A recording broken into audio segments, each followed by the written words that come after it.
Irmãos, pode sentar um instante?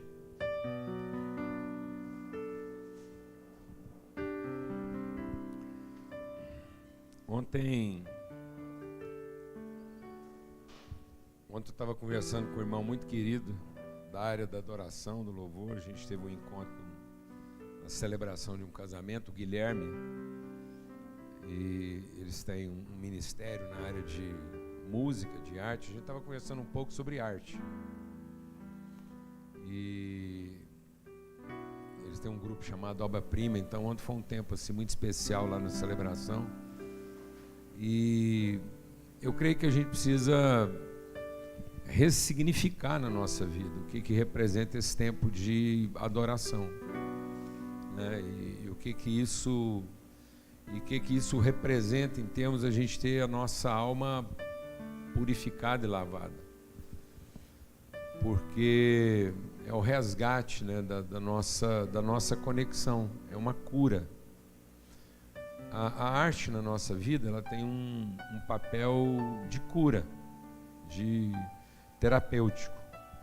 E às vezes a gente não entende isso, né? E a gente às vezes é meio papagaio de pirata. A gente repete as coisas sem meditar e sem refletir sobre elas.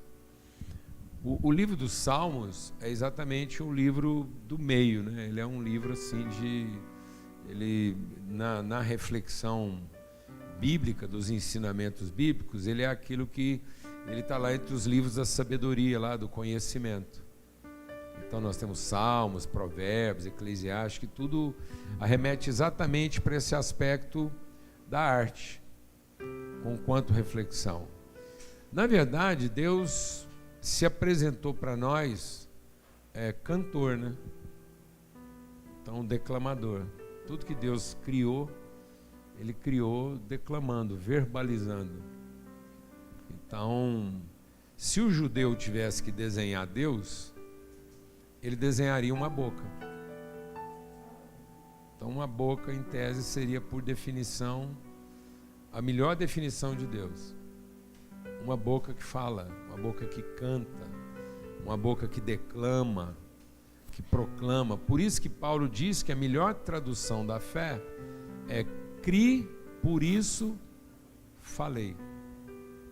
Então o falar, o declamar, o declarar, né, é uma tradução artística de Deus. É como a alma se expressa. Então, por isso que Deus, Ele tendo proposto fazer o homem, Ele decidiu fazer e Ele então criou. Então Deus se propôs a fazer, façamos, e tendo se proposto a fazer, Ele criou. Então o homem foi criado à imagem, conforme a semelhança de Deus. Então nós fomos criados. Então você já foi criado segundo aquilo que Deus disse que faria. Deus disse: vou fazer você. Então ouça aqui agora. Deus disse: eu vou fazer você. E tendo dito que Ele faria você, Ele criou você. E agora Ele está formando você. Então eu sou um processo de formação entre o que Deus disse que faria e o que já está criado. Por isso Ele é o meu alfa e o meu ômega. Ele é o meu princípio e meu fim. Amém? Glória a Deus. Então essa criança é um processo de formação daquilo que já está feito e, portanto, criado. Glória a Deus. E o que está entre o que Deus disse que faria e o que já está criado vai sendo formado a partir daquilo que se fala,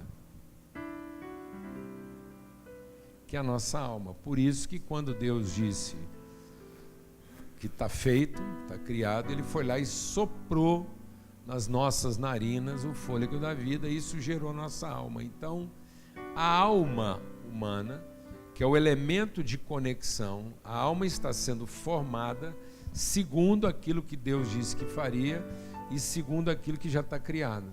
Amém? E a alma é formada por aquilo que se diz, que se declara.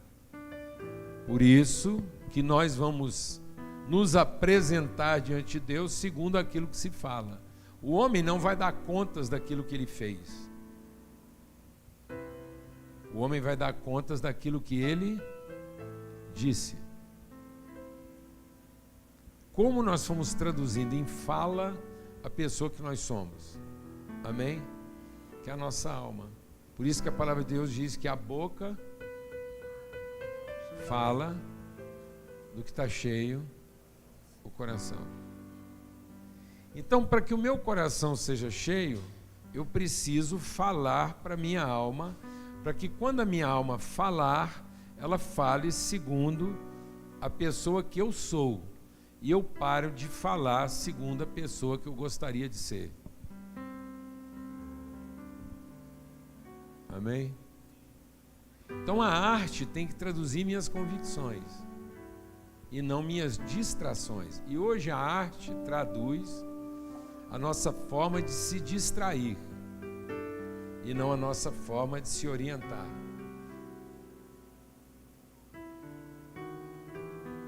Amém? Então às vezes eu estou produzindo distração para os meus filhos e não orientação. Então a nossa arte deveria nos orientar e não nos distrair. E muitas vezes a gente está se distraindo no louvor em vez de se orientar na adoração. Amém?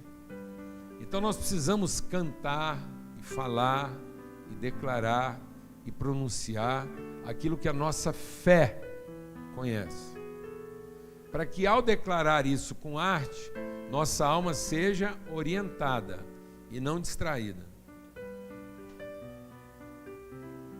Amém? Então o nosso tempo de adoração aqui não é um momento de distração, de eu cantar o que eu gosto. É um momento de orientação, para que a nossa alma produza uma arte que oriente e não um entretenimento. E às vezes a gente obriga os líderes de louvor a nos entreter. Vocês sabem muito bem do que eu estou falando. Tanto que tem gente que tem a capacidade de falar: eu gostei do louvor hoje. Eu não estou interessado em que você tenha gostado. Amém? Às vezes era preferível você não ter gostado, era sinal que você estava sendo orientado. Amém? Glória a Deus. Para que a nossa arte seja o tempo oportuno de orientação e não o tempo inoportuno de distração. Glória a Deus. Uma arte que nos oriente. Porque aí você vai ouvir um canto e a voz do canto, a luz do canto, a luz da poesia, da arte, a sua vida é novamente o quê? Orientada. Isso está lá na mitologia humana. Você sabe que a mitologia humana é para falar das nossas questões. Tanto que uma sereia, quando queria afundar um barco, o que ela fazia? Cantava. Tem muita gente hoje escutando o canto da sereia. E às vezes a sereia é travestida de barba, né? De músculo, não é? Não é? Às vezes a sereia não é tão bela quanto uma sereia deveria ser, não é? Mas o canto dela seduz. Então às vezes nós estamos declarando coisas que seduzem, que distraem, que desviam, em vez de orientar. Amém? Então vamos insistir nesse tempo nosso de adoração aqui, enquanto a gente está preparando o nosso coração para aquilo que Deus quer orientar. E não como se fosse um tempo de distração enquanto a gente espera outra coisa. Amém? Eu às vezes vou participar de cultos, de reuniões, eu fico vendo assim que parece que é uma coisa assim que fica lá distraindo o povo, vendo se o povo engata, esquenta. Não é? Você já sentiu isso, Michel? Parece que eles querem usar o pessoal do louvor para esquentar. Vamos esquentar aí, para ver se melhora para a palavra. Vamos ver se a gente esquenta o povo. E esse tempo de adoração não é para esquentar ninguém, é para que a arte, a música, a poesia, a fala vá nos orientando, porque tudo que Deus criou, Ele criou falando. Então é como se Deus tivesse feito cada um de nós um poeta, um artista, um compositor, que da sua boca saia arte, que a sua boca fale daquilo que está cheio o seu coração, e que o seu coração esteja cheio de verdade, para que quando você abrir a sua boca, você possa dizer: crie. Por isso cantei, por isso declamei, por isso iluminei, por isso brilhei. A gente compartilhou semana passada que todos aqui possam brilhar de forma irresistível, amém? Que o seu canto possa trazer orientação, que a sua arte possa trazer direção, em nome de Jesus. Vamos lá? Meu irmão, chega aqui.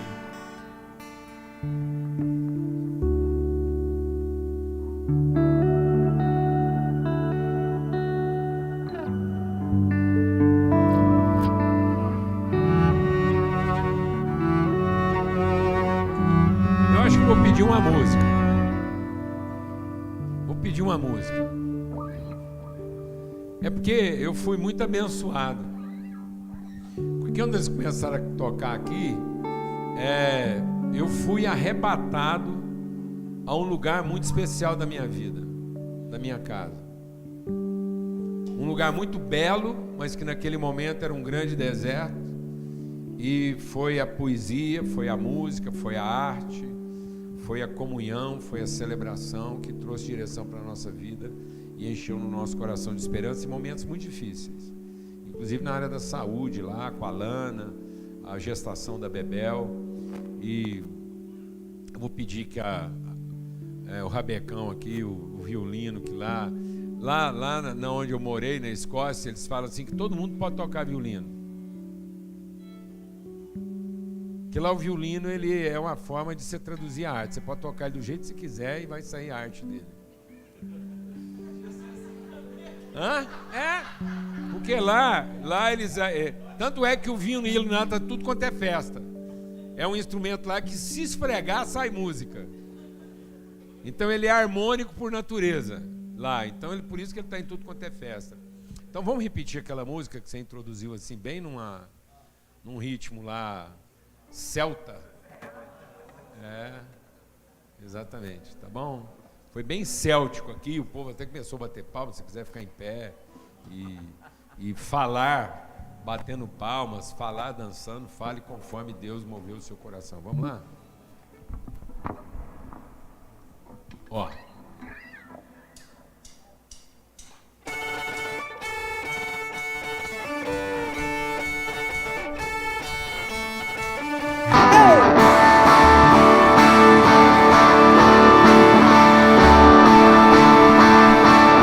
Que a estrada se abra à tua frente, que o vento sopre em teu rosto, que o sol resplandeça em tua face, que a chuva caia suave em teus campos, e mesmo ao se levantar sozinho, que Deus me envolva em seu amor e a paz encharque o coração e a fé. Nos vemos outra vez, que Deus lhe guarde em sua mão.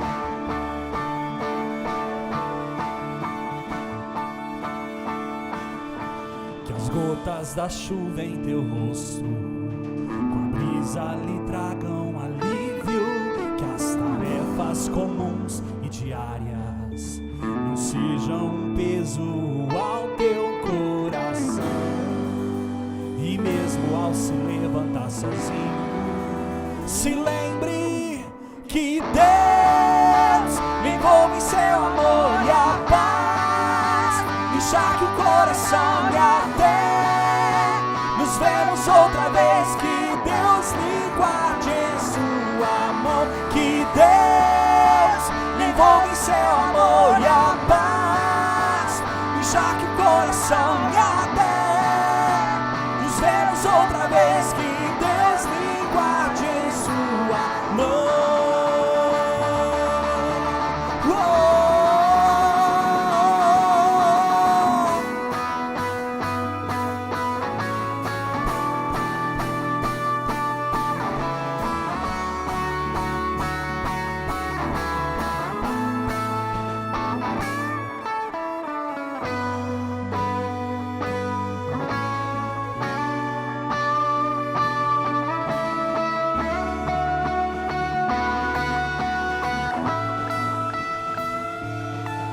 Que Deus lhe envolva em seu amor e a paz me enxergue o coração e até nos vemos outra vez. Que Deus lhe guarde em sua mão. Que Deus lhe envolva em seu amor e a paz me enxergue o coração e até nos vemos outra vez. Que Deus lhe guarde em sua mão.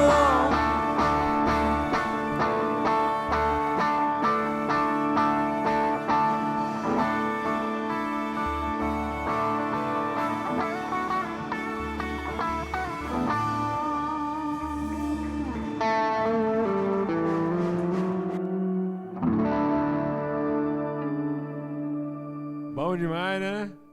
Pode se sentar. E sabia que o violino foi o primeiro instrumento que a Sara e o Paulo Neto aprenderam a tocar. Foi o primeiro instrumento do Paulo Neto, porque lá, né, a gente estava lá, morando lá, e lá é um dos instrumentos, assim,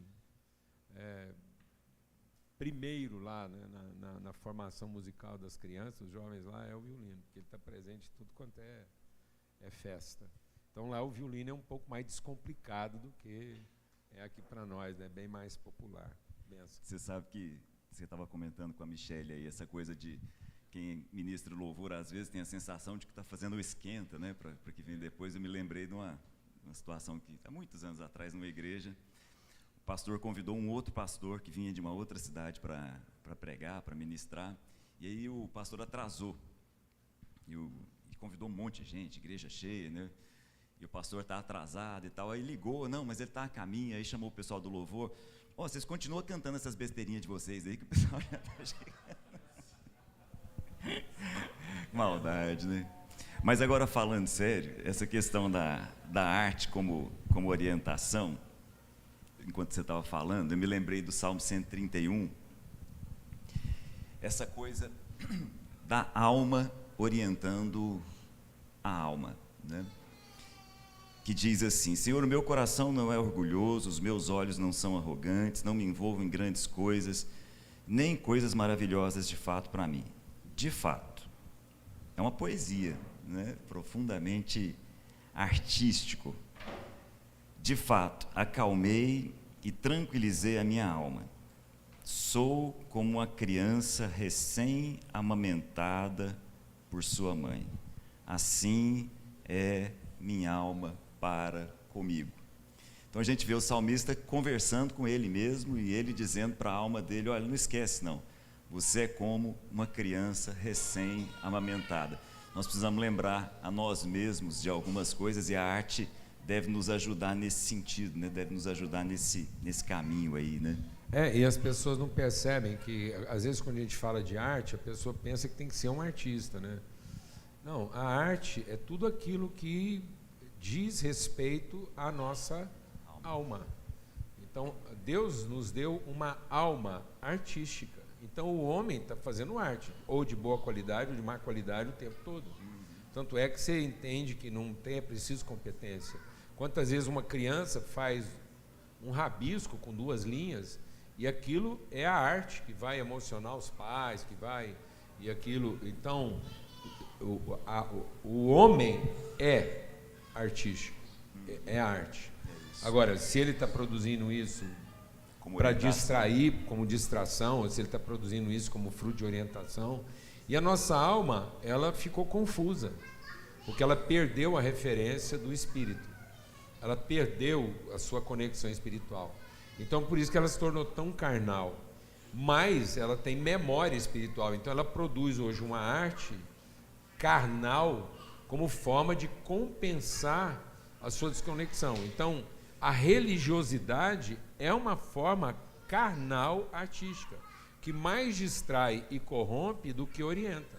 Então, às vezes, a gente vê lá quanta arte produzida nos ambientes religiosos. Tudo é artístico. Tudo é artístico.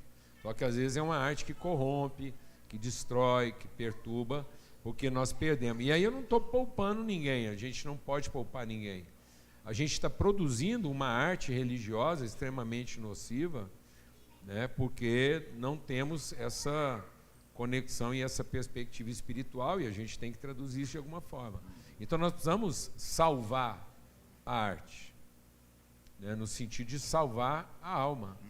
E nos últimos dias, a palavra de Deus diz que o grande comércio dos últimos dias é a alma, que o último dragão, a última expressão anticristo, ele é um comerciante de almas. Então, às vezes, a gente está vendo o comércio de muita coisa, mas no fundo o que está sendo comercializado são as almas, nas suas formas mais artísticas. Então, hoje a arte, como sempre esteve, mas talvez hoje de forma muito mais explícita ainda, a arte está presente em tudo, né? Então você vê, e aí os meios de comunicação, então você vê um marginal fotografando uma arma apontada para um carro da polícia, ou seja, isso é arte. Há uma arte que produz uma transcendência. Exatamente. E há uma arte que produz uma imanência, né? Há uma arte que nos conecta com o eterno e uma humano, que nos prende aqui, né? Todo ser humano é artista.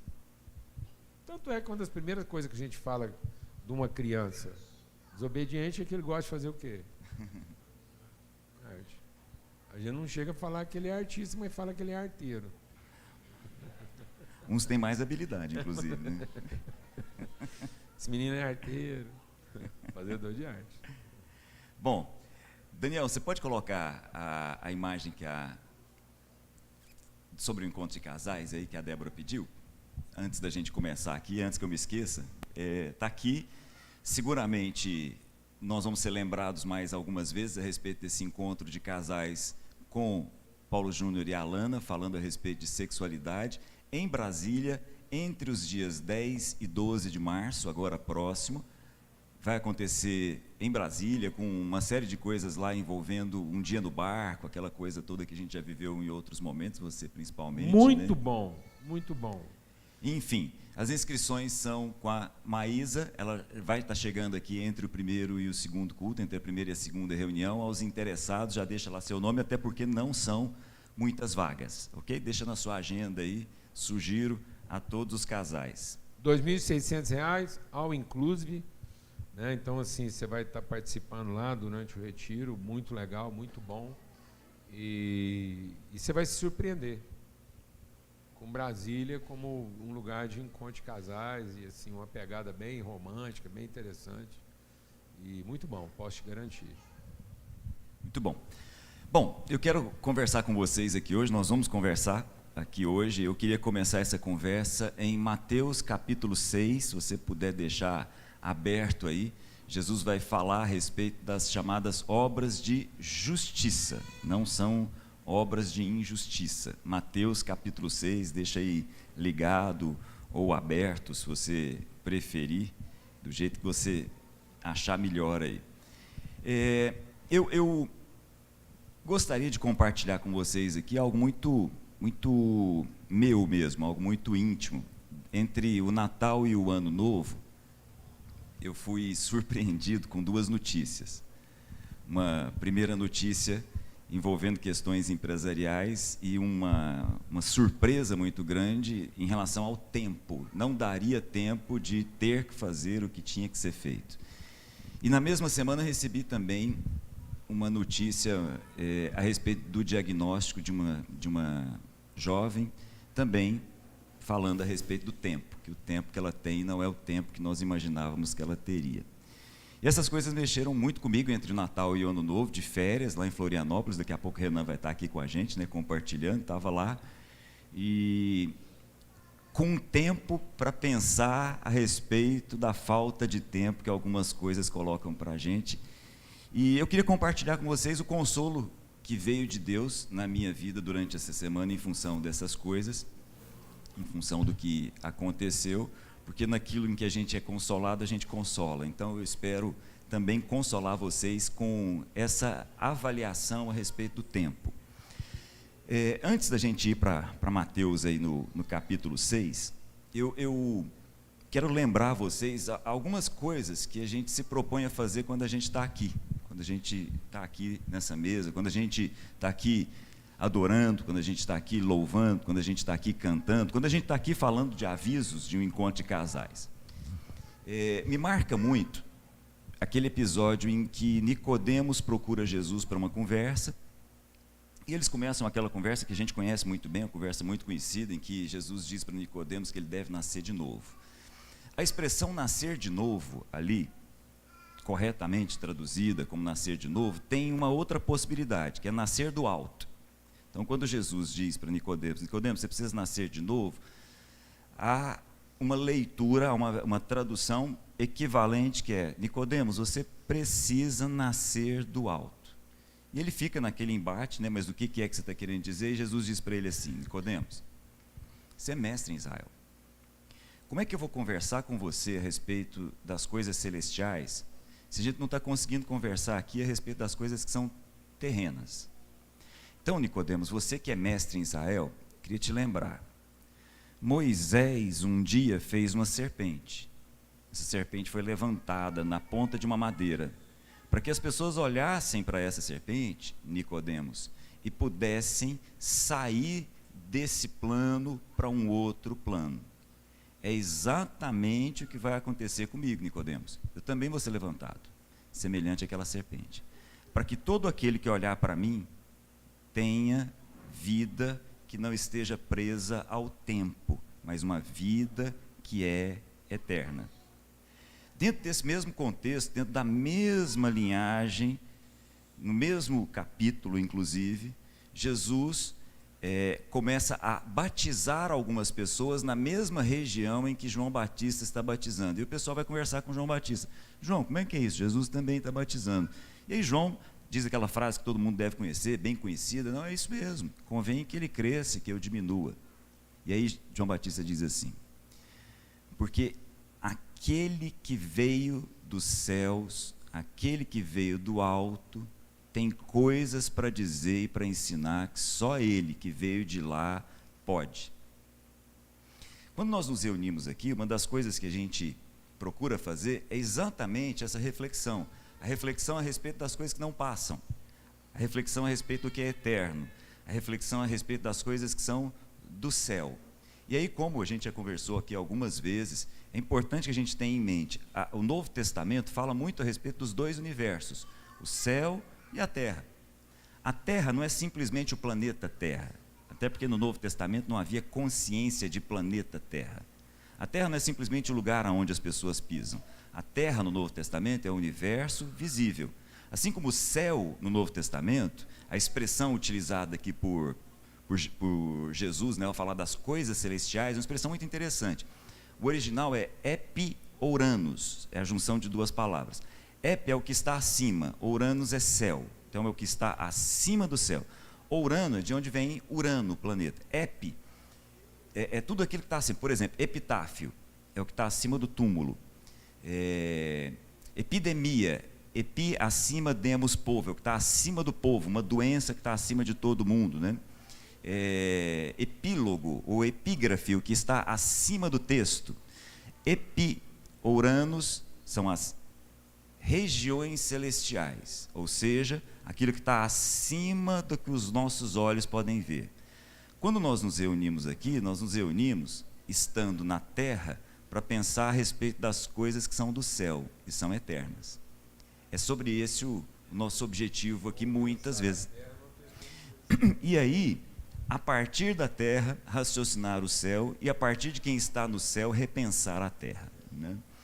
Esse é um ponto fundamental. Nesse aspecto, eu queria fazer uma pergunta para vocês, e é o que nós vamos tratar aí em Mateus no capítulo 6.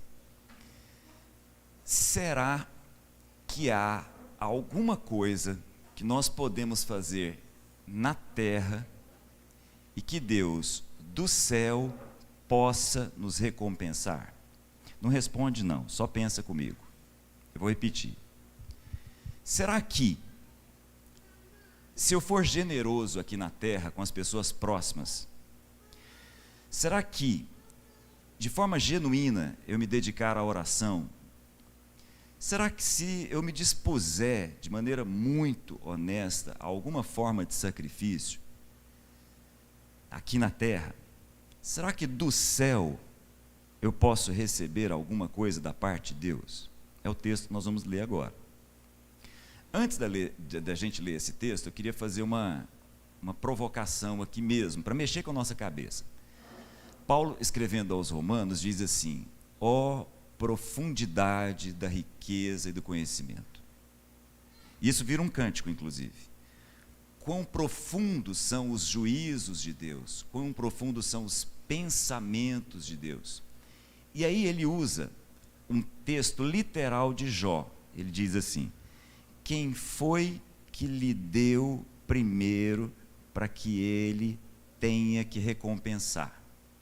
Esse é um texto de Jó. Paulo está utilizando ao escrever para os Romanos. Na verdade, o texto de Jó é o próprio Deus falando a Jó e dizendo assim: Jó, quem é que foi que me deu alguma coisa primeiro que eu tenho que devolver? É uma pergunta das centenas de perguntas que Deus faz para Jó no final do livro, essa é uma delas que está lá. Então, será que há algo que nós possamos fazer primeiro a Deus e Deus tenha que nos recompensar? É isso que nós vamos ler agora. Então, se você puder pegar junto comigo lá, Mateus, capítulo 6, nós vamos ler e pensar junto comigo de maneira muito simples. Acompanha junto comigo, bem simples mesmo. Vamos ler o que o texto está dizendo. Diz assim: tenham cuidado de não praticar suas obras de justiça, não são obras de injustiça, diante dos outros para serem vistos por eles. Se fizerem isso, vocês não terão nenhuma recompensa do Pai Celestial. Aí ele diz assim: portanto, quando você der esmola, portanto, quando você perceber que alguém do seu lado tem alguma necessidade que você pode ajudar, quando você der algo a algum dos seus próximos aí, não anuncie isso com trombetas, como fazem os hipócritas nas sinagogas e nas ruas, a fim de serem honrados pelos outros. Eu garanto, eles já receberam sua plena recompensa. Mas quando você der esmola, que a sua mão esquerda não saiba o que está fazendo a sua mão direita, de forma que você preste a sua ajuda em segredo. E seu Pai, que vê em secreto, em segredo, o recompensará. Então vou repetir a minha pergunta inicial: há ou não recompensa da parte de Deus a partir do texto que nós lemos? Se quando nós fazemos alguma coisa para alguém, o nosso objetivo é de ser visto, Jesus está dizendo: pronto, está aí a sua recompensa, você foi visto. Mas se o seu objetivo não é ser visto, se você escondeu da mão direita o que a mão esquerda fez, ou é época ruim de falar de mão direita e mão esquerda, né? Mas você é uma ótima oportunidade para a gente falar de mão direita e mão esquerda. Prova que a gente tem uma mão direita e uma mão esquerda. Mas se você fez uma coisa com a mão esquerda que a mão direita não veja, e o texto diz: Deus que te vê em secreto, o que o texto está dizendo? Vai te recompensar. E o texto continua. Eu vou pular a oração do Pai Nosso, que está aí no meio, inserida, né? Mas ele diz assim, ó, versículo 5: quando vocês orarem, não sejam como os hipócritas. Eles gostam de ficar orando em pé, nas sinagogas, nas esquinas, a fim de serem vistos pelos outros. De novo, seu objetivo é ser visto, eu asseguro, eles já receberam a sua recompensa. Mas quando você orar, vá para o seu quarto, feche a sua porta e ore a seu Pai que está em secreto. Então, seu Pai que te vê em secreto o recompensará. De novo, se o objetivo de orar é ser visto, é fazer com que as outras pessoas percebam que você está orando, se é essa a recompensa que você está buscando, Jesus está dizendo, você vai obter, você vai ser recompensado. Mas se não é essa a recompensa que você está buscando, se você está fazendo isso no seu quarto, em secreto, e o seu Pai que te vê em secreto está te vendo, ele também vai te recompensar. E aí, ele continua, vou pular a oração do Pai Nosso, vou lá para o versículo 15, ao jejuarem, percebe, ele não está dizendo que está errado fazer jejum. Ao jejuarem, não mostrem uma aparência triste, como os hipócritas, pois eles mudam a aparência do rosto, a fim de que os outros vejam que estão jejuando. Dizem os historiadores do primeiro século que os fariseus, que se propunham a fazer jejum 2 vezes por semana, enquanto a lei chamava o jejum 1 vez ao ano, os fariseus faziam jejum 2 vezes por semana, e faziam questão de mostrar que estavam fazendo jejum, inclusive do ponto de vista da maquiagem, para deixar claro, olha, estão vendo aqui? Estou em jejum. Muito bem, eu digo verdadeiramente que eles já receberam a sua recompensa. Se o objetivo era ser visto, se o objetivo era ser visto ao dar esmola, se o objetivo era ser visto ao orar, se o objetivo era ser visto ao jejuar, pronto, está aí a recompensa, você vai ser visto, você vai ser notado por isso. No entanto, digo o seguinte, eu, Jesus, ao jejuar, arrume o cabelo, lave o rosto, para que não pareça aos outros que você está jejuando, mas apenas ao seu Pai que vê em secreto. Pela 3ª vez, seu Pai que te vê em secreto o recompensará. Muito bem. Esse é um ponto muito significativo, né? Porque Paulo está dizendo, ora, quem é que deu primeiro a Deus que ele tenha que recompensar? Ninguém. É impossível oferecer alguma coisa a Deus que ele recompense. Mas ao mesmo tempo, Jesus está dizendo aqui que ao ser generoso, genuinamente generoso, aquele generoso que não está fazendo para que outro seja visto, vai ser recompensado. A pessoa que se dedica de maneira profunda, honesta, intensa, espiritual em oração, também Jesus está dizendo, há uma recompensa. E as pessoas que se dedicam ao sacrifício, representado pelo jejum aqui, ao sacrifício mais genuíno, também vai ser recompensado. É Jesus que está dizendo. Então como é que é isso? Eu acho que nesse sentido, como uma vez você chamou a atenção para a palavra compromisso, né, em inglês, a língua inglesa nos ajuda, porque no grego e em inglês há uma separação entre as duas palavras aqui, e em português infelizmente ficou recompensa. Em inglês separou repay, ou seja, pagar de novo, com reward, ou seja, gratificar. Não há nada que eu possa oferecer a Deus que Deus tenha que me pagar de volta. Eu não tenho como descompensar a minha relação com Deus, de forma que Deus vai lá e compensa essa relação. Mas há coisas que nós fazemos, que Deus está dizendo através de Jesus, que podem ser gratificadas. Entre elas, está lá, a generosidade, a oração, o jejum. E aí eu queria terminar na continuação do texto, para falar de que tipo de recompensa Jesus está dizendo. Ele diz assim, na continuação do texto, versículo 19: não acumulem para vocês tesouros na terra. Então Jesus vai falar a respeito de tesouros no céu. Não acumulem para vocês tesouros aonde o tempo pode consumir, aonde a traça e a ferrugem corroem. O efeito do tempo. Não acumulem para vocês tesouros aonde um simples ladrão pode arrombar e levar, mas acumulem para vocês tesouros no céu, onde não há o efeito do tempo e não há a possibilidade de ladrões. Ladrões não arrombam nem furtam. E por que vocês devem fazer isso? Por uma razão muito simples. Porque o seu tesouro é exatamente o lugar onde o seu coração está. Seu coração está onde os seus tesouros estão.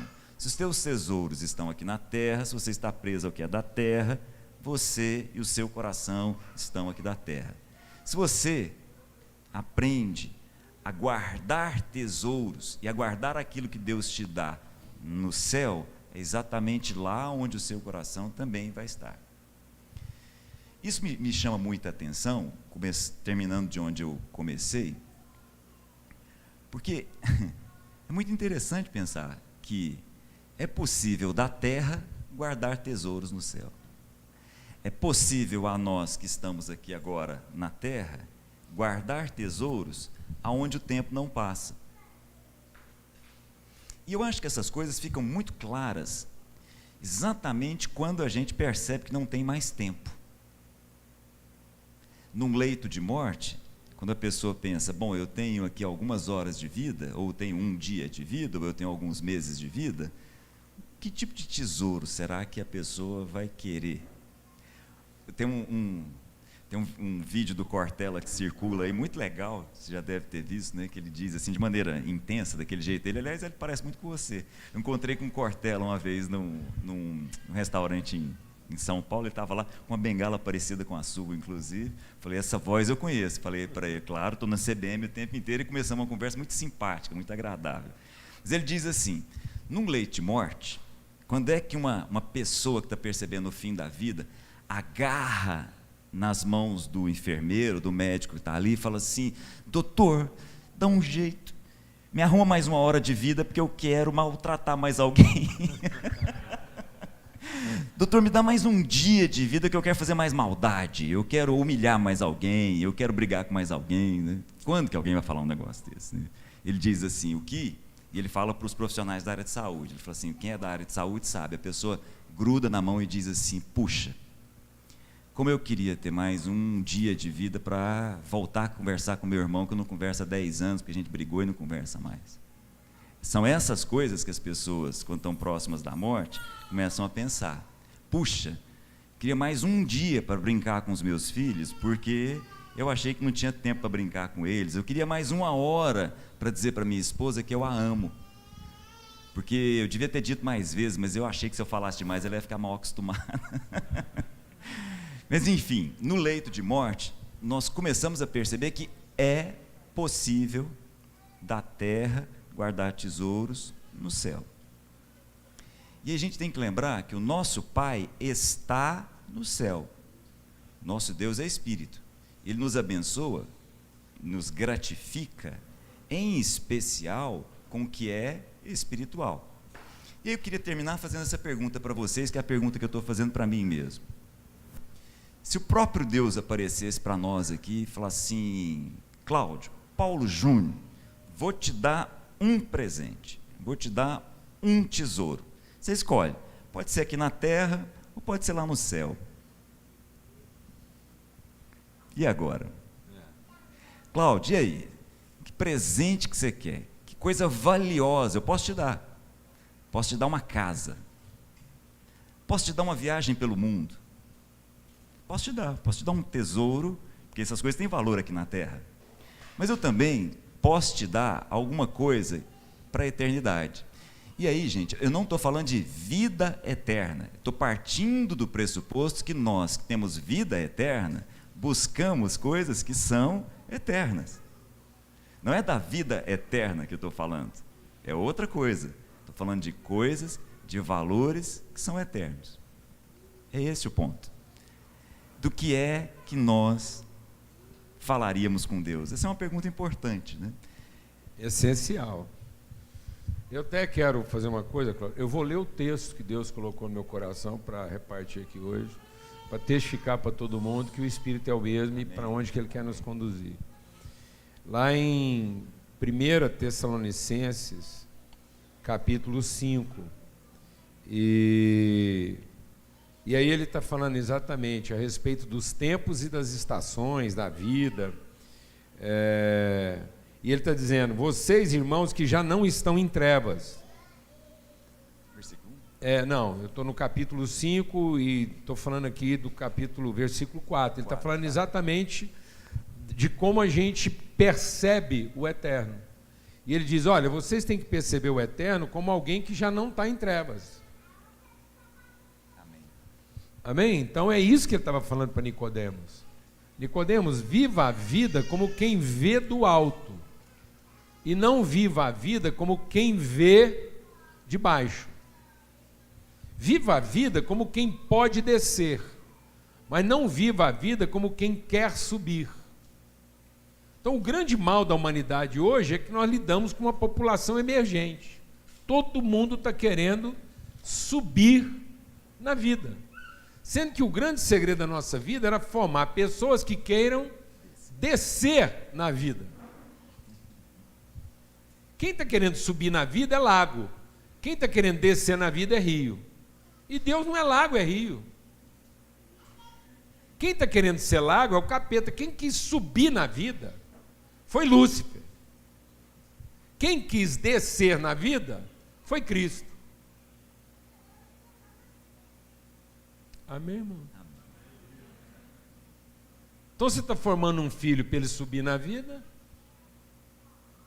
pensando como quem está de baixo e quer subir, ou você está formando um filho como quem vem do alto e quer descer?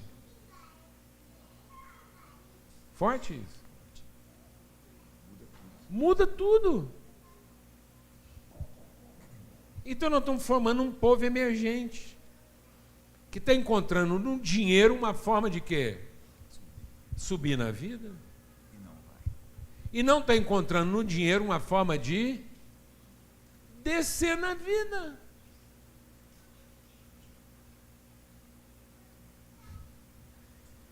Quem vê no dinheiro uma forma de subir na vida é porque ele está comprando o que não tem. Quem vê no dinheiro uma forma de descer na vida está repartindo o que tem. Aleluia. Glória a Deus. E aí ele está dizendo isso. E ele diz, então, nós somos do dia, verso 8, sejamos sóbrios. Então, que haja uma sobriedade, um equilíbrio, uma sabedoria em lidar com a vida. O povo hoje está desorientado, mano. Desorientado. Cheio de ansiedade. E ele diz assim, vestindo da couraça da fé e do amor e tendo o capacete da esperança. E ele já repetiu isso lá aos Efésios, porque Deus não nos destinou para a ira, mas para a aquisição da salvação por nosso Senhor Jesus Cristo. E aí ele vai falando, eu quero adiantar aqui, e ele diz assim, concluindo aqui, vejam que ninguém, verso 15, retribua ao outro mal por mal. Então, gente que quer subir tem a tendência de regular o recurso para recompensar os que merecem. É aí que lascou. Porque nós temos uma teologia de mérito, e aí nós tratamos as pessoas segundo o seu mérito, porque achamos que Deus nos trata segundo o nosso mérito. E se Deus fosse nos tratar segundo o nosso mérito, nós estamos o quê? Condenados. E Deus, então, Jesus conta uma parábola, fala, cuidado, porque às vezes você está matando alguém por uma dívida menor do que aquela da qual você foi perdoado. Deus nunca nos tratou segundo os nossos méritos. Porque segundo os nossos méritos, nós estaríamos irremediavelmente perdidos. Então Deus nunca está nos recompensando a partir do que nós fizemos. Deus está sempre nos creditando a partir do que Ele fez. Então, Ele está gratificando a partir do que Ele fez. Então, nós que somos filhos, somos herdeiros. Então, nós não somos merecedores como servos, nós somos herdeiros como filhos. E todo filho mais velho tinha a responsabilidade de guardar a herança no propósito do filho mais novo. Então, todo mundo que vai alcançando maturidade, a maturidade é a forma de conhecimento do que você tem, do que Deus já te deu, para que você seja guardador do que Deus já te deu, no propósito de quem ainda não tem esse entendimento. Então, todo filho mais velho está descendo em favor dos filhos mais novos. Aleluia. Então eu não sou um cobrador do desempenho dos outros, porque eu não estou sendo recompensado de acordo com o meu desempenho. Eu sou um guardador da herança dos outros. Amém. Aleluia. Para que eu possa criar os meus filhos na certeza do que eles já têm e não na cobiça do que eles ainda não têm. Glória a Deus, amados. Aleluia. Por isso ele diz, não paguem ninguém mal por mal, mas sigam sempre o bem, tanto uns para com os outros, como para todos. Regozijai-vos sempre, orai sem cessar. Em tudo dai graças, porque essa é a vontade de Deus em Cristo Jesus para convosco. Então, o coração grato, que ora sempre, está sempre alegre, porque isso não apaga o espírito. Não apagueis o espírito, nem desprezeis as profecias. Examinai tudo e retende, guarde o bem. Eu queria ler esse texto, porque está bem no contexto que você está compartilhando, lembrando do que Jesus diz na sequência de Mateus 6. Na sequência do que você leu aqui com Mateus 6, ele diz assim: porque onde estiver o seu tesouro, aí estará o seu coração. A lâmpada do corpo são os olhos, de sorte que se os seus olhos forem bons, todo o seu corpo será luminoso. Porque os olhos são a janela da alma. Ninguém pode servir a dois senhores, porque há de odiar um e amar o outro, se dedicar a um e desprezar o outro. Não podem servir a Deus e ao dinheiro. Nós não servimos ao dinheiro. O dinheiro serve ao propósito de Deus na nossa vida. O dinheiro é uma das melhores ferramentas que nós temos para mostrar de que maneira nós guardamos o nosso tesouro no céu.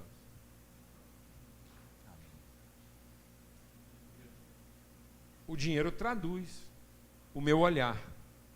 O dinheiro é a forma que eu tenho de traduzir qual é o meu olhar. É o meu olhar do alto para a terra ou o meu olhar da terra para o alto? Porque se o meu olhar for da terra para o alto, quão profundas serão as minhas trevas?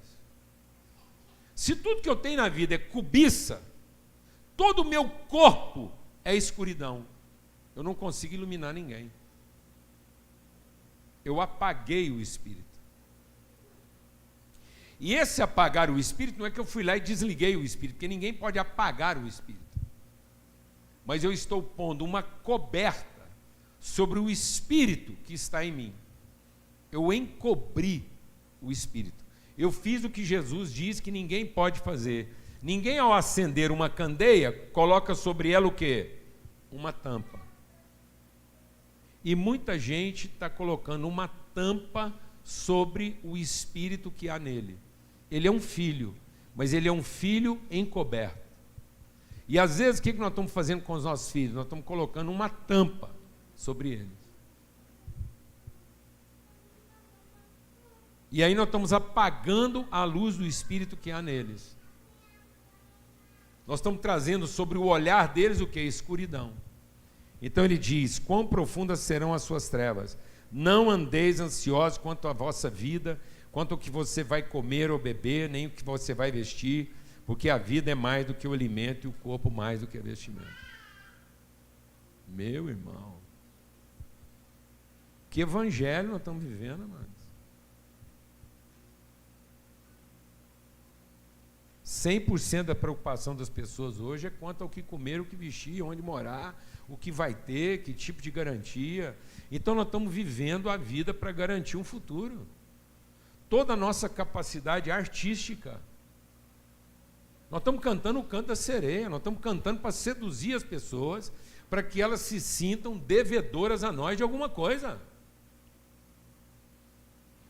Depois a gente joga na cara de um filho que ele é devedor a nós da comida que ele comeu e da roupa que ele vestiu, e que ele tem que ser extremamente grato e corresponder às nossas expectativas. Nós estamos parindo escravos da nossa escuridão, da escuridão em que a nossa alma vive, porque o Espírito está debaixo de uma panela. E como é que a gente encobriu o Espírito? Primeiro com iniquidade. O que encobre o Espírito? Iniquidade. Direito. O direito de merecer, o direito de ser reconhecido, o direito de garantir, o direito de possuir, o direito de subir. Quem quis subir foi o diabo. Que haja entre nós o mesmo Espírito que houve em Cristo, que sendo do alto quis descer. Quem é do alto desce, quem é do abismo quer subir. Então, se você anda fazendo de tudo na vida para subir, é o capeta que vai orientar a sua vida. É o capeta que vai orientar seu culto, é o capeta que vai orientar sua liturgia, é o capeta que vai dizer: quanto mais você cantar, mais você vai ter, quanto mais você rezar, mais você vai ter. Isso é ensino de demônio. Quanto mais você tiver mais generoso você vai ser. Quanto mais você quiser, mais mesquinho você vai ser. Então, não confunda petição com oração. Tem gente que está pedindo sempre, e a Bíblia não orienta a gente a pedir sempre. A Bíblia orienta a gente a orar sempre. Mas tem gente que é um pedinte, é um mendigo 24 horas por dia. Porque toda hora que ele está com Deus, ele está fazendo o quê? Pedindo. E são formas sedutoras de pedir. São malabares. Malabares de sinaleiro. Vendendo arte para ter o que comer. E a gente acha que vai impressionar Deus com os nossos dons artísticos, qualquer que seja a arte, para que ele se sinta na obrigação de pagar nossa subsistência. Isso não é oração, amados. Isso é petição. E a petição nós reservamos para Deus. Mas desde o dia que eu conheci o Pai, eu parei de pedir. E passei a orar.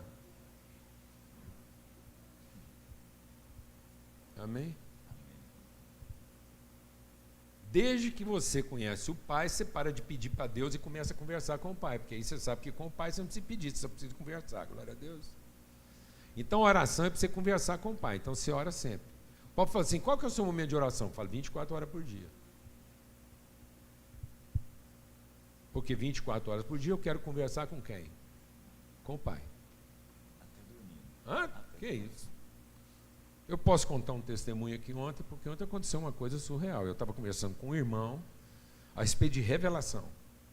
Como que a gente precisa viver com o Pai num clima de revelação. E isso vale para qualquer momento da sua vida. Amém? Não tem hora. Glória a Deus. Glória a Deus. Amém? Só que nós estamos tendo essa conversa lá no restaurante Aquários. Sábado. Banda, pau, tocando. Fomos sentar exatamente perto da brinquedoteca. Agito, menino passando por cima. Ambiente totalmente espiritual. Entendeu? Uma travessinha de torresmo de pururuca. E ao lado do torresmo de pururuca, uma travessa. Eu estava introduzindo o meu genro, Renan, aos mistérios do disco. Que lá em Minas Gerais chama Maia. Lá é Maia, porque aquilo lembra um disquinho de bocha. E o disco de bocha chama Maia. Então em Minas é Maia que é disco. Ele não conhecia o disco. E aí nós estávamos ali, aquele ambiente totalmente espiritual, a banda tocando. Eu chamei o garçom, vou te dar um testemunho. Chamei o garçom, falei assim, me arrumou uma caneta? Ele me arrumou uma caneta, eu recortei um pedaço do guardanapo e escrevi no papel: Anunciação ao Seu Valença. Porque é uma das músicas prediletas do meu neto Pedro. Porque o neto Pedro, ele é quase arrebatado quando diz lá, tu vens, tu vens. Eu já vejo os seus sinais. Então eu acho essa música linda, porque é alguém que vem do alto, tudo a ver com o nosso negócio. O trem chama Anunciação. Quando eu terminei de escrever Ao Seu Valença, a banda deu um acorde. E começou a cantar Anunciação de Ao Seu Valença.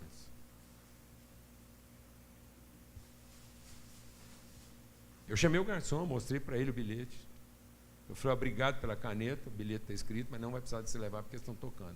Ele falou assim, pedir música por telepatia aqui nesse restaurante eu nunca vi. Devia ser assim sempre, né? Devia ser assim? Sempre. Orar sem cessar. Porque aquele papel escrito tinha outra finalidade. A finalidade daquele papel escrito não era pedir música para a banda, é dar um testemunho para o pai do Pedro.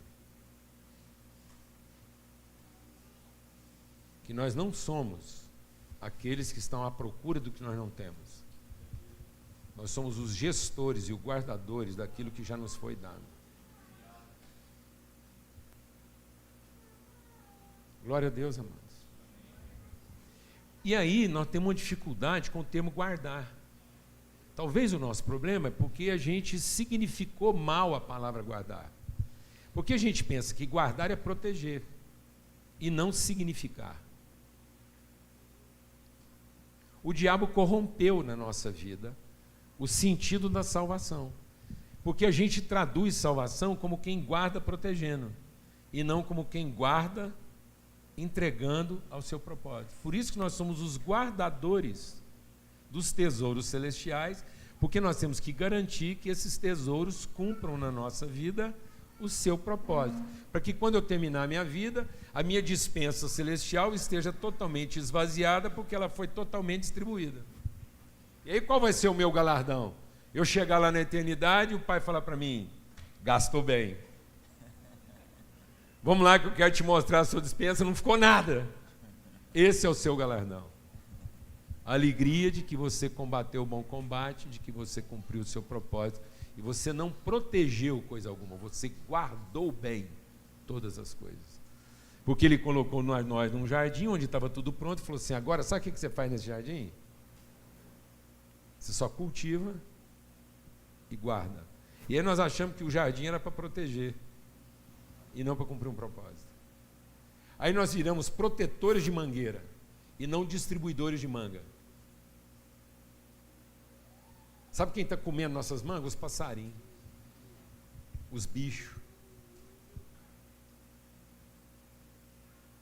Quanta manga sendo comida de bicho, de verme, de passarinho. Alimento de passarinho. Porque a gente protegeu em vez de quê? De guardar. Quem guarda encontra o seu galardão. Porque o galardão de quem guardou é saber que cumpriu o seu propósito. Você vai olhar para a sua despensa e dizer assim, entreguei tudo. Eu até uso uma figura para a gente entender isso melhor. O tanto que isso é forte na nossa cabeça, já usei aqui, mas vou usar quantas vezes for preciso, porque tem a ver com o que a gente está compartilhando. Se eu colocar um monte aqui, um monte de garfo, faca e colher, e pedir para você organizar isso, seja honesto. Como é que a gente organiza um monte misturado de garfo, faca e colher? A gente junta as colheres, junta as facas e junta os garfos.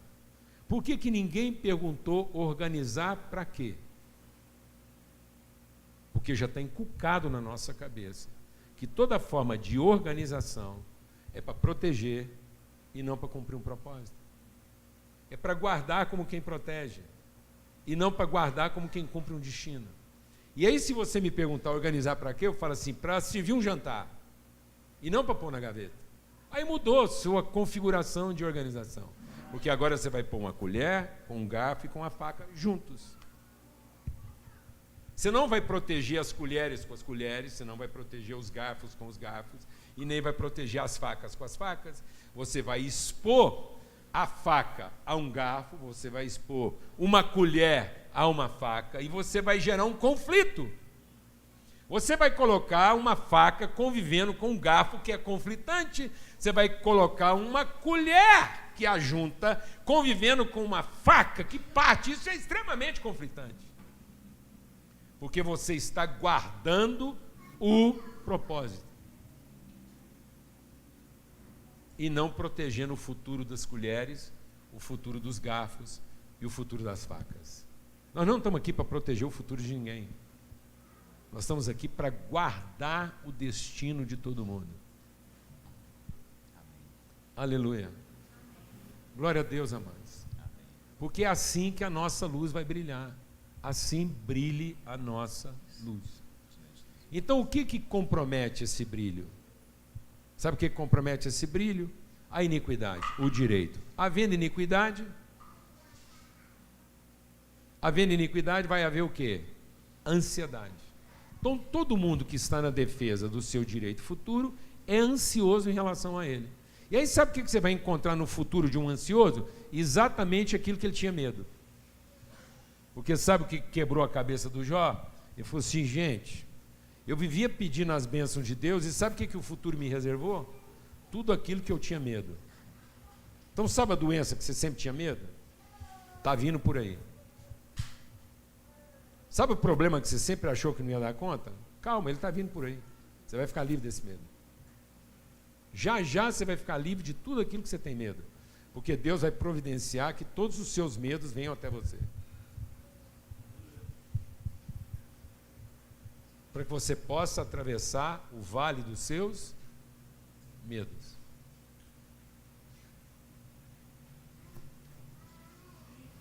Aleluia, irmão. Glória a Deus. E possa acessar o seu tesouro nos céus, eterno, para você guardar isso. Amém? O Jó atravessou, ficou livre dos seus medos. Foi funcionar como nunca tinha funcionado antes. Guardador das coisas eternas. Conhecedor do Pai. Agora meus olhos te veem. Por isso que eu não posso concluir aqui, em cima do que você está repartindo, que é tão tremendo, o seguinte.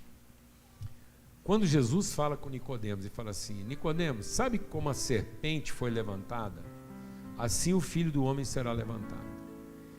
E a gente imagina que Deus vai nos salvar através de tudo, menos de uma serpente levantada.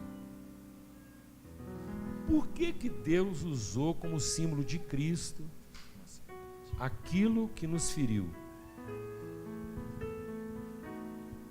Sabe por quê?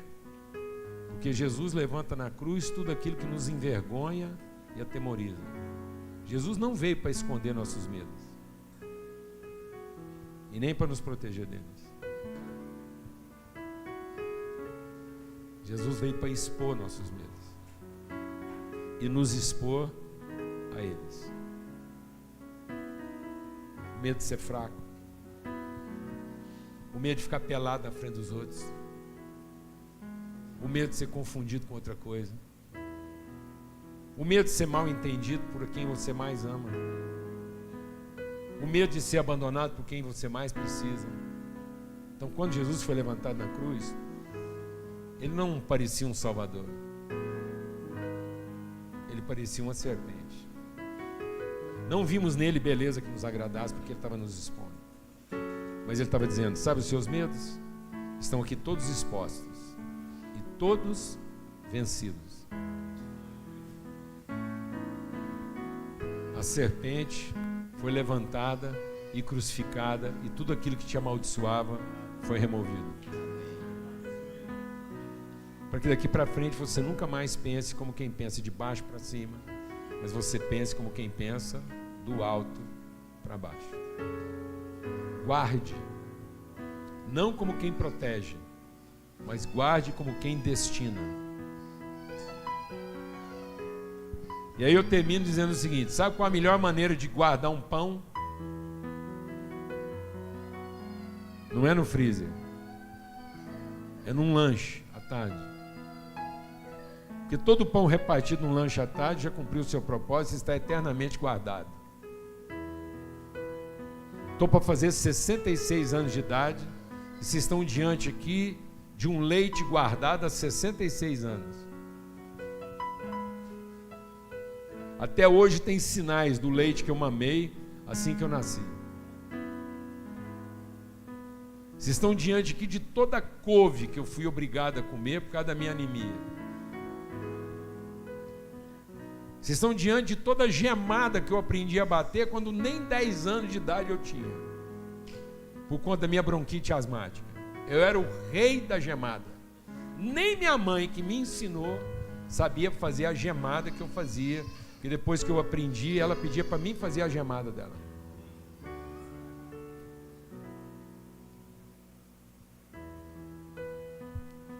Agora, se eu tivesse tentado guardar o ovo,